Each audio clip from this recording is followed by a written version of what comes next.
Hindi kailangan ng mamahaling plano para maging masaya. Minsan, sapat na ang motor, tent, at taong gusto mong makasama sa lahat ng biyahe. Maaga kami umalis, dalang excitement at maraming pangarap na sabay naming bubuuin. Matapos ang malamig at maambon na biyahe, eto muna ang reward namin. Masarap na almusal sa Isaw House dito sa Maytanay, Rizal. Habang kumakain, dito mo marirealize na hindi kailangan ng engrandeng lugar para sumaya. Kapag masarap ang pagkain, presko ang hangin at kasama mo yung taong mahal mo, ayos na. Medyo inantok ako, kaya coffee break muna. Importante ang adventure pero mas importante pa rin ang safe na biyahe. At finally, narating din namin ang Martesem, tahimik, malamig at perfect escape mula sa ingay ng syudad.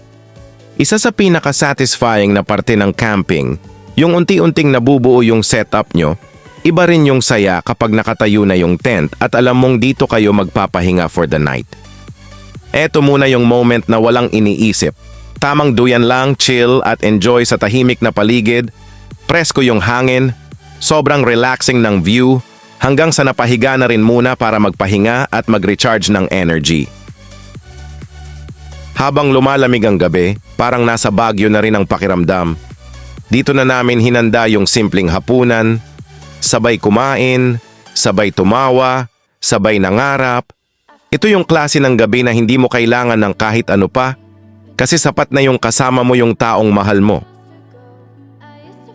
Bago matapos ang gabi, inikot muna namin ang lugar, sobrang tahimik, sobrang relaxing, yung tipong mawawala talaga yung stress mo sa buhay.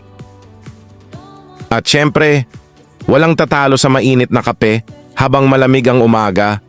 Ito yung klase ng peace na hindi mo mabibili. Bago namin tuluyang tapusin ang adventure na ito, syempre hindi pwedeng walang last breakfast stop. Dito kami sa Padayon nagpunta na ni-recommend ng anak namin. Habang kumakain, ramdam mo yung saya at gratitude sa mga moments na naipon namin. Simpleng almusal, pero puno ng kwento, tawanan at memories na dadalhin namin hanggang sa susunod na ride. Maraming salamat sa Diyos sa mga pag-iingat niya.